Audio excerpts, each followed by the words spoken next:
بسم اللہ الرحمن الرحیم۔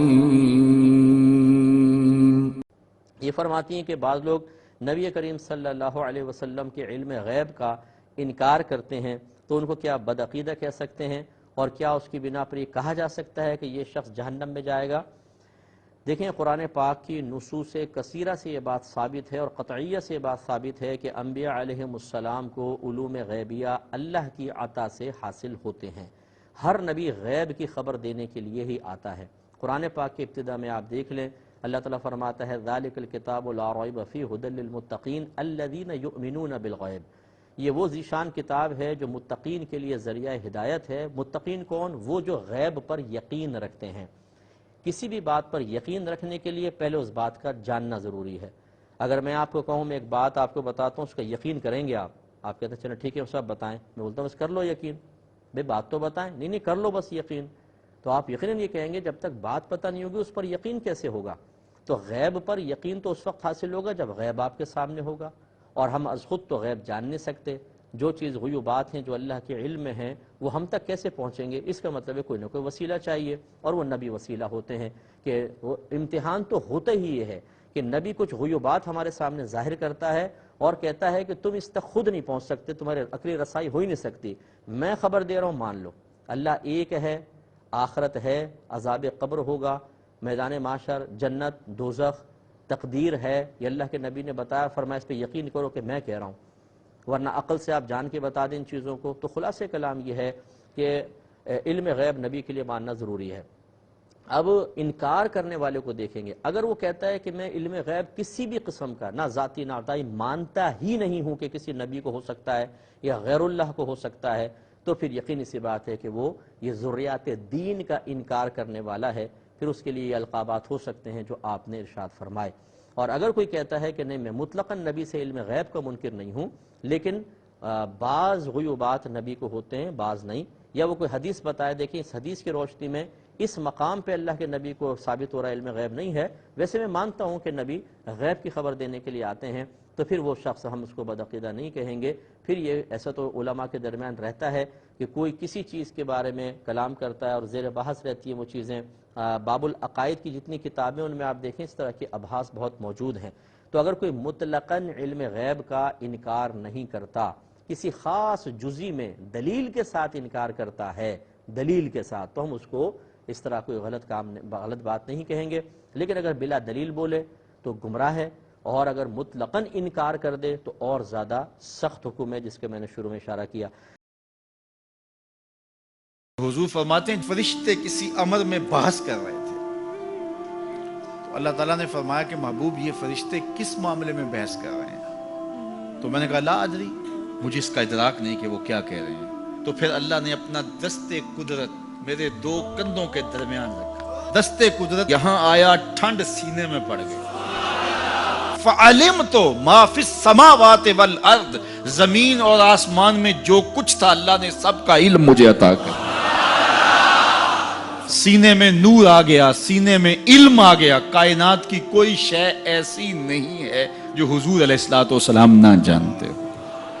اور پھر کہاں تک علم آیا یہ حضور سے پوچھئے، فرمایا قرب قیامت میں جب دجال آئے گا تو میرے غلام اس کے مقابلے کے لیے نکلیں گے۔ دجال کب آئے گا اللہ جانتا ہے۔ 1400 سال اس بات کو بتائے ہوئے ہو گئے، کہا قرب قیامت میں دجال آئے گا، میرے غلام اس کے مقابلے میں نکلیں گے۔ انی لعارف اسماءہم، میں اپنے ان غلاموں کے ناموں کو جانتا ہوں۔ کب؟ جو قرب قیامت میں آئیں گے۔ میں آپ کے ناموں کو نہیں جانتا۔ آپ 2 سال 4 سال 5 سال سے میرے پیچھے جمعۃ المبارک پڑھ رہے ہیں، شکلوں کو پہچانتا ہوں، ناموں کو نہیں جانتا۔ کئی لوگ بڑے شوق سے کہتے ہیں جناب وہ نذیر صاحب، ندیم صاحب، فلاں صاحب، وہ آپ کے، میں کہتا ہوں تصویر دکھاؤ گے تو میں پہچانوں گا۔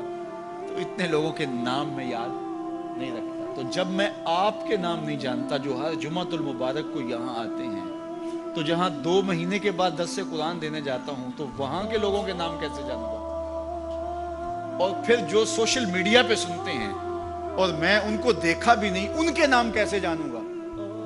اور میرے حضور کیا کہہ رہے ہیں کہ قرب قیامت میں جو دجال آنے والا ہے اور میرے غلام جو اس کے مقابلے میں نکلیں گے، میں ان غلاموں کے ناموں کو جانتا ہوں۔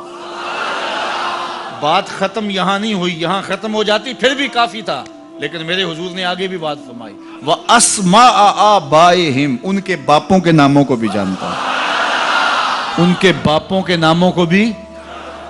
کہانی ختم نہیں ہوئی، بات آگے فرمائی، وَأَلْوَانَ خُيُولِهِمْ، جن گھوڑوں پہ چڑھ کے جہاد کریں گے میں محمد ان گھوڑوں کے رنگوں کو بھی جانتا ہوں۔ کون سا غلام، کس کا بیٹا، کس قبیلے کا فرد کس رنگ کے گھوڑے پہ بیٹھ کے جہاد کرے گا، کہا میں سب جانتا ہوں۔ یہ کیوں جانتے ہیں؟ دستے قدرت حضور کے کندھوں پہ آیا۔ وہ کہتا ہے الرحمن علم القرآن، یہ تلمیذ رحمان ہے، میں نے پڑھایا ہے۔ تو جب اس نے پڑھایا ہے تو پھر کوئی شے مخفی، محبوب سے کوئی شے پوشیدہ نہیں رکھی۔ اور اعلیٰ حضرت فرماتے ہیں کوئی نشانی باقی رہ گئی جب رخ سے نقاب بھی الٹ دیا، جب رب نے اپنا آپ بھی نہیں چھپایا تو پھر کوئی شے باقی پیچھے رہ گئی۔ لِنُرِيَهُ مِنْ آیاتنا، اس نے اپنی قدرت کی نشانیاں دی۔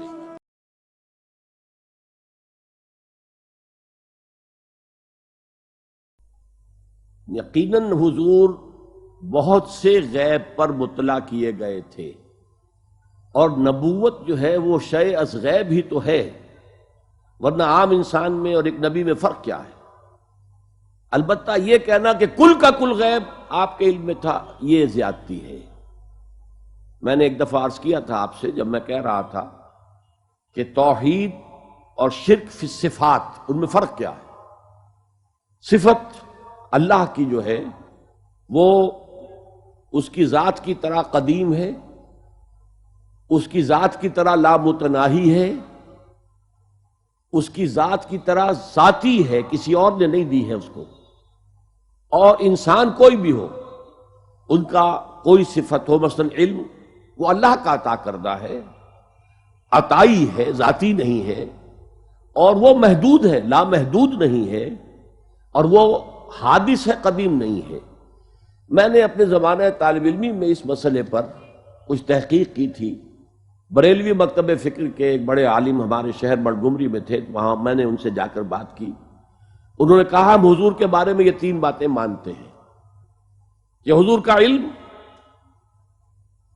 حادث تھا، قدیم نہیں تھا، حضور کا علم محدود تھا، غیر محدود نہیں تھا، حضور کا علم عطائی تھا، ذاتی نہیں تھا۔ میں نے کہا پھر میرا آپ سے کوئی جھگڑا نہیں، باقی رہ گیا کیا معلوم تھا کیا نہیں، یہ ہمارا نہیں ہے معاملہ کہ ہم یہ طے کر سکیں۔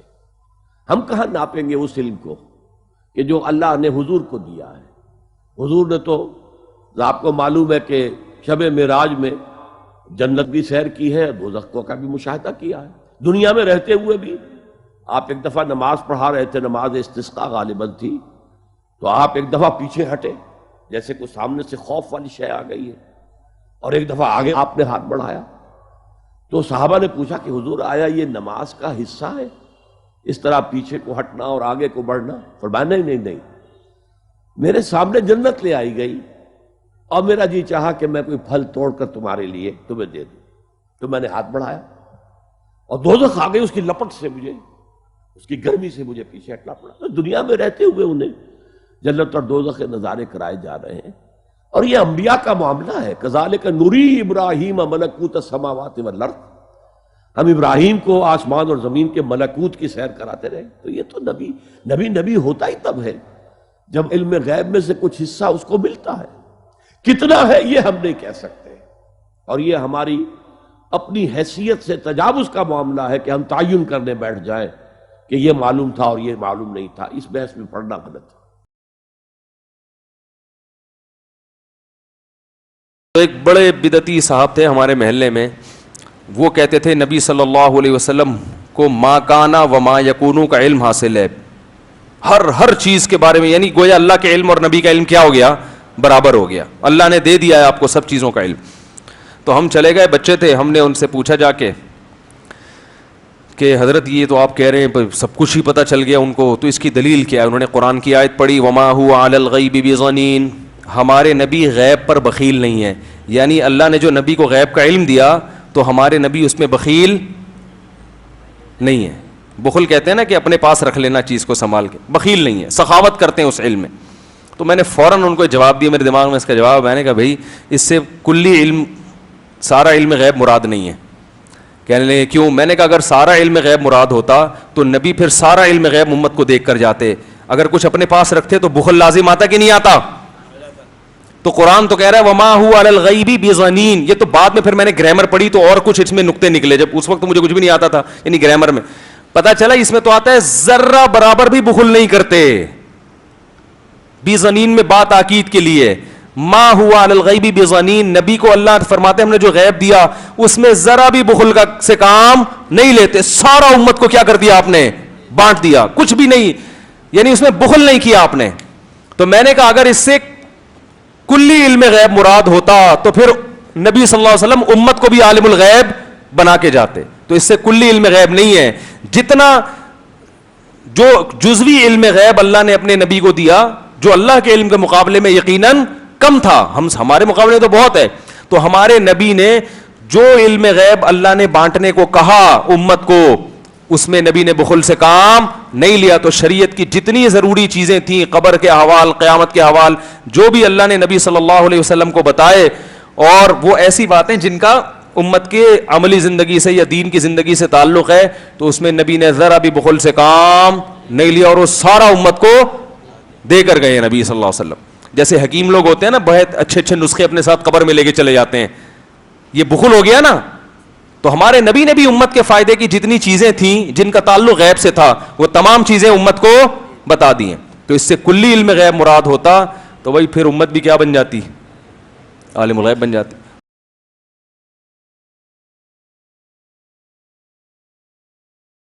اور وضاحتوں میں سب سے اہم چیز یہ ہے کہ اللہ رب العزت جو علم غائب ہوتا ہے، غائب کا علم ہوتا ہے، وہ کس کو دیتا ہے، یا اللہ کے علاوہ علم غائب کے بارے میں اللہ رب العزت کس کو بتاتا ہے۔ یہ عنوان اس لیے بھی ضروری ہے کہ اس معاملے میں امت مسلمہ افراط و تفرید کی شکار ہے۔ وہ یہ ہے کہ کچھ لوگوں کا یہ دعویٰ ہے کہ رسول اکرم صلی اللہ علیہ وسلم کو مکمل علم غیب تھا، اور کچھ لوگوں کا یہ دعویٰ ہے کہ رسول اکرم صلی اللہ علیہ وسلم اور دیگر انبیاء کو علم غیب تھا ہی نہیں سرے سے۔ تو اس افراط اور تفرید، زیادتی اور کمی کے شکار ہونے کے بدلے ہم وہ چیز کو جاننے کی کوشش کریں جو حقیقت ہے، ٹھیک۔ اور انشاءاللہ کچھ قرآنی آیتوں سے آپ کے سامنے حقیقتیں رکھنے کی کوشش کروں گا۔ سب سے پہلی چیز تو یہ کہ ہم ایمان والے ہونے کے ناطے، مسلمان ہونے کے ناطے علم غائب پر ایمان لاتے ہیں۔ غائب کا معنی یہ ہوتا ہے وہ چیز جس کو ہم نہ دیکھ سکتے ہیں، نہ چھو سکتے ہیں، نہ جو ہمارے سمجھ میں آتی ہے۔ جیسا اللہ پر ایمان، یہ غائب پر ایمان ہے۔ فرشتوں پر ایمان، غائب پر ایمان ہے۔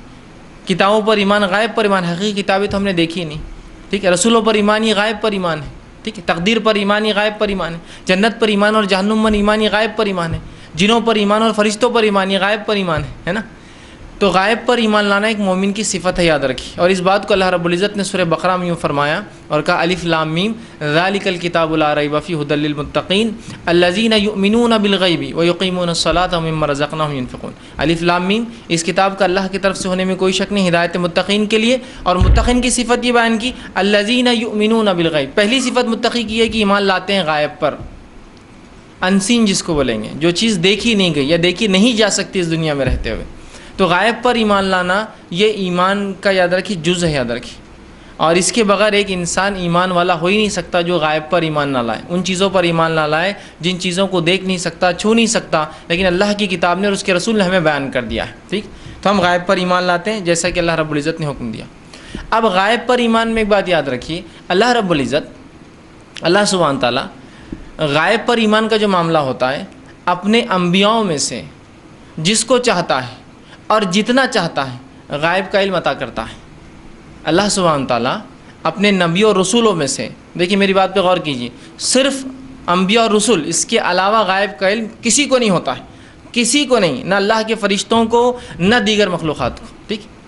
تو اللہ رب العزت اپنے نبیوں اور رسولوں میں سے جس کو چاہتا ہے اور جتنا چاہتا غائب کا علم دیتا ہے، لیکن اللہ رب العزت مکمل علم غائب کسی کو بھی نہیں دیتا۔ یہ اس کی اپنی ملکیت، اس کی اپنی ذات ہے، یاد رکھیے، ٹھیک۔ مکمل علم غیب کسی کو نہیں ہوتا. تو اگر نبی اکرم صلی اللہ علیہ وسلم چونکہ آخری نبی تھے اور ہم ان کے امتی ہیں، تو رسول اکرم صلی اللہ علیہ وسلم کو بھی علم غیب تھا اتنا جتنا اللہ رب العزت نے آپ کو عطا فرمایا تھا. یاد رکھیے یہ بات اہم ہے. مطلب جو انکار کرتے وہ بھی غلط ہے، آپ کو تھا کتنا جتنا اللہ نے دیا تھا. اور جو لوگ یہ تھے مکمل علم غیب تھا نبی اکرم صلی اللہ علیہ وسلم، مکمل سے مطلب ہر چیز کا، تو یاد رکھیے یہ عقیدہ درست نہیں ہے. اس لیے کہ اگر کوئی یہ کہے کہ نبی اکرم صلی اللہ علیہ وسلم کو بین و عن ہر چیز کا علم غیب تھا، تو پھر رسول اکرم صلی اللہ علیہ وسلم کی زندگی کچھ ایسے واقعات آتے ہیں جن کو دیکھ کر لگتا ہے کہ پھر تو یہاں رسول اکرم صلی اللہ علیہ وسلم سے نعوذ باللہ کچھ غلطی ہوئی. جیسے کہ آپ صلی اللہ علیہ وسلم کو یہودن نے دعوت دی، آپ نے اس کی دعوت کو قبول کیا، آپ کے ساتھ اور 2 صحابہ کھانے کے لیے گئے. رسول اکرم صلی اللہ علیہ وسلم ایک لقمہ چبایا، ان صحابہ نے کھا لیا. ٹھیک ہے، اس کے بعد پتہ چلا کہ وہی اتری اور آپ کو بتایا گیا کہ اس کھانے میں اس یہودن نے کیا ملایا ہے؟ زہر. آپ نے لقمہ چبایا تھا، تھوک دیا، لیکن 2 صحابہ نے کھا لیا تھا، دونوں شہید ہو گئے. تو اگر رسول اکرم صلی اللہ علیہ وسلم مکمل علم غیب تھا تو نعوذ باللہ ان 2 صحابہ کی موت کے ذمہ دار تو رسول اللہ صلی اللہ علیہ وسلم ہوئے، اس لیے کہ آپ کو پتہ تھا اس میں زہر اور آپ نے کھانے کیسا دیا پھر اپنے صحابہ کو. آپ سمجھ رہے بات کو؟ آپ کو بتایا گیا، آپ چبا چکے تھے، اور آپ صلی اللہ علیہ وسلم نے آپ کی وفات کے وقت یہ جملے دہرا کر کہا کہ جو آج میری تکلیف ہے، جو آپ کا جو مرض جو وجہ بنی آپ کے انتقال کی، وہ وجہ وہ زہری تھا.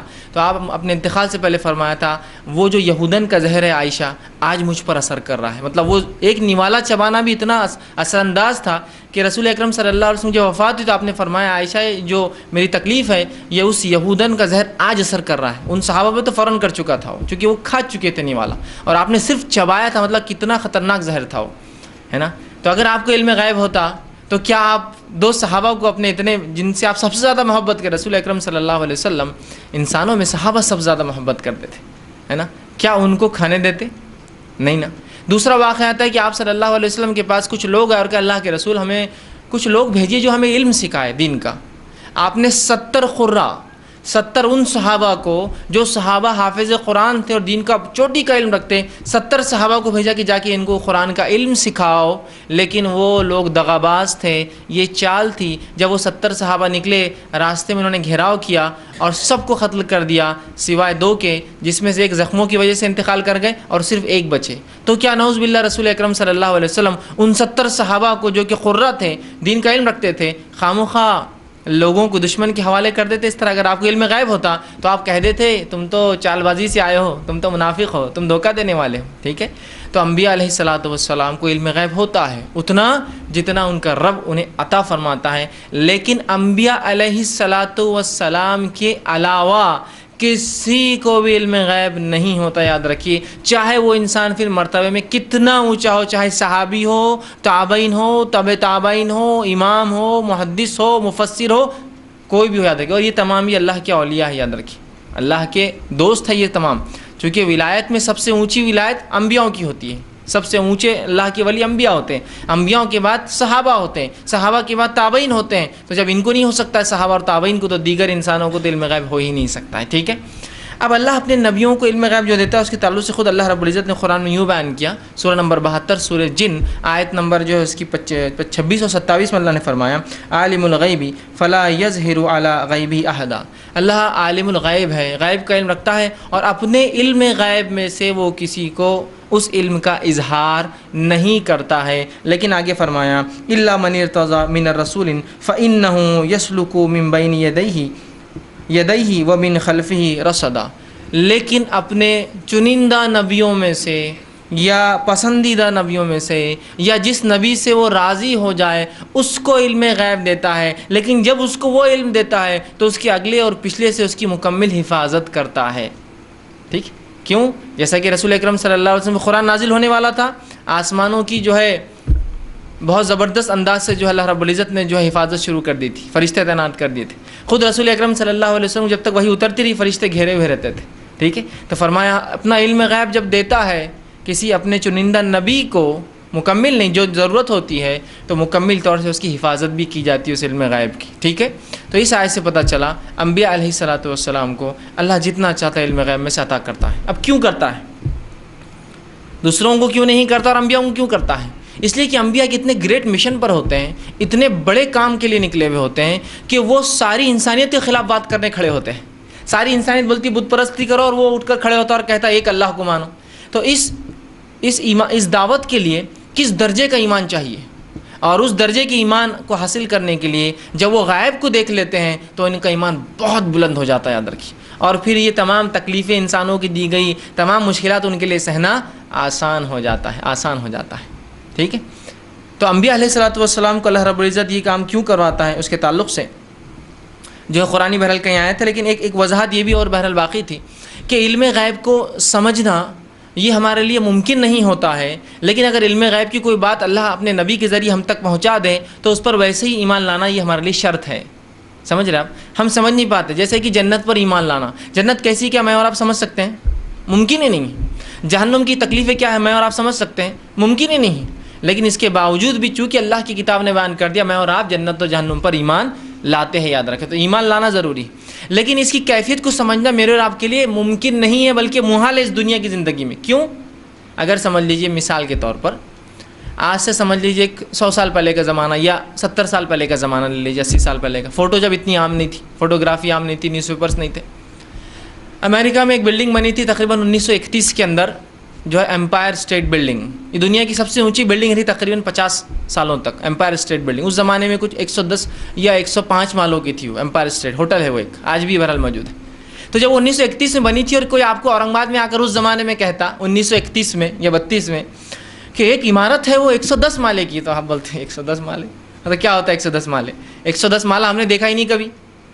ہاں گمان کر سکتے 110 والے تو کیا ہو سکتا ہے, ایسا ہمارا گھر 10 فٹ کا رہتا تو یہ ایک مالہ ہے تو 110 کتنا ہوگا. لیکن جب تک اس کو دیکھیں گے نہیں تو کیا اس کی کیفیت, اس کی حیت, اس کے سائز کو سمجھ سکتے ہیں کیا آپ؟ صرف سن سکتے ہیں ہاں ایسا ہے.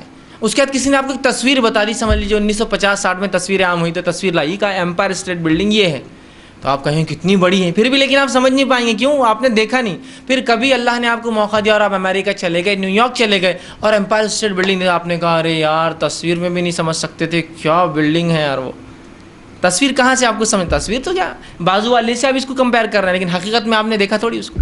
تو جب ہم دنیا کی کچھ چیزوں کو جس کو نہ دیکھ سکتے ہیں اس پہ بہت مشکل ہوتا ہے سمجھنا. تو غائب ایک ایسی چیز ہے جس کے تعلق سے آپ صلی اللہ علیہ وسلم فرماتے ہیں غائب ایسی چیز ہے, جیسے جنت اور جہنم کے بارے میں کہا, نہ کسی آنکھ نے دیکھا, نہ کسی کان نے سنا, نہ کوئی دماغ کبھی سمجھ پائیں گا اس کو وہ کیا ہے. اتنی اعلیٰ چیز ہے, اور جہنم اتنی خطرناک چیز ہے. سمجھ رہے آپ, یہ غائب ہے. لیکن غائب پر ایمان لانا ہمارے لیے ضروری اور شرط ہے, لیکن ہم اس کو سمجھ نہیں سکتے. اس کے بارے میں اللہ رب العزت نے سورہ بقرہ سورہ نمبر 2 آیت نمبر 154 میں کہا اور فرمایا وَلَا تَقُولُوا لِمَن يُقْتَلُ فِي سَبِيلِ اللَّهِ أَمْوَاتٌ, اللہ کی راہ میں جو لوگ شہید ہوئے ہیں انہیں مردہ مت کہو, انہیں مردہ مت کہو. لیکن آگے سنی بل احیاء ولکن لا تشعرون, وہ تو اللہ کے پاس زندہ ہے لیکن تم کو اس کا شعور نہیں ہو کیسے زندہ ہے. یہ غائب پہ ایمان ہے. دیکھیے کیا فرمایا اللہ رب العزت ولا تقولوا لمن يقتل في سبيل الله اموات, جو اللہ کی راہ میں مارے گئے مردہ مت کہو. اب بھائی ظاہری اعتبار سے تو آدمی شہید ہو گیا مطلب ختم ہو گیا, پھر اللہ کہہ رہا ہے کہ ان کے مردہ مت کہو. کس معنی میں؟ اس لیے بل احیاء, وہ تو اللہ کے پاس زندہ ہے لیکن ولکن لا تشعرون, تم ہرگز ان کی زندگی کو نہیں سمجھ سکتے, لیکن وہ زندہ ہے. لیکن حدیث نے کچھ وضاحت کی تاکہ کچھ سمجھ میں آ جائے. آپ نے فرمایا جو لوگ شہید ہو جاتے ہیں اللہ تعالیٰ ان کی روحوں کو نکال کر سبز رنگ کے پرندوں میں ڈال دیتا ہے, سبز رنگ کے, ہرے رنگ کے, اور وہ پرندے پھر جنت میں جہاں چاہتے چوکتے پھرتے ہیں قیامت قائم ہونے تک. لیکن پھر بھی ہم سمجھ نہیں پائیں گے کیفیت, حیت, کیسے, کیا, کیوں, اللہ عالم. لیکن ایمان تو لانا ہے. تو دیکھیں اس آیت نے وضاحت کر دی کہ ایمان تو لانا ہے کہ جو شہید ہوئے وہ زندہ ہے, لیکن ہم سمجھ نہیں سکتے ان کی زندگی کیسی ہے. وَلَكِن لَا تَشْعُرُونَ, تم کو اس کا شعور ہی نہیں ہے وہ کیسے زندہ ہے, بس ہے مان لو, بس ختم. سمجھ رہا بات کو؟ تو غائب پر ایمان ایسے ہی لانا ہے. اب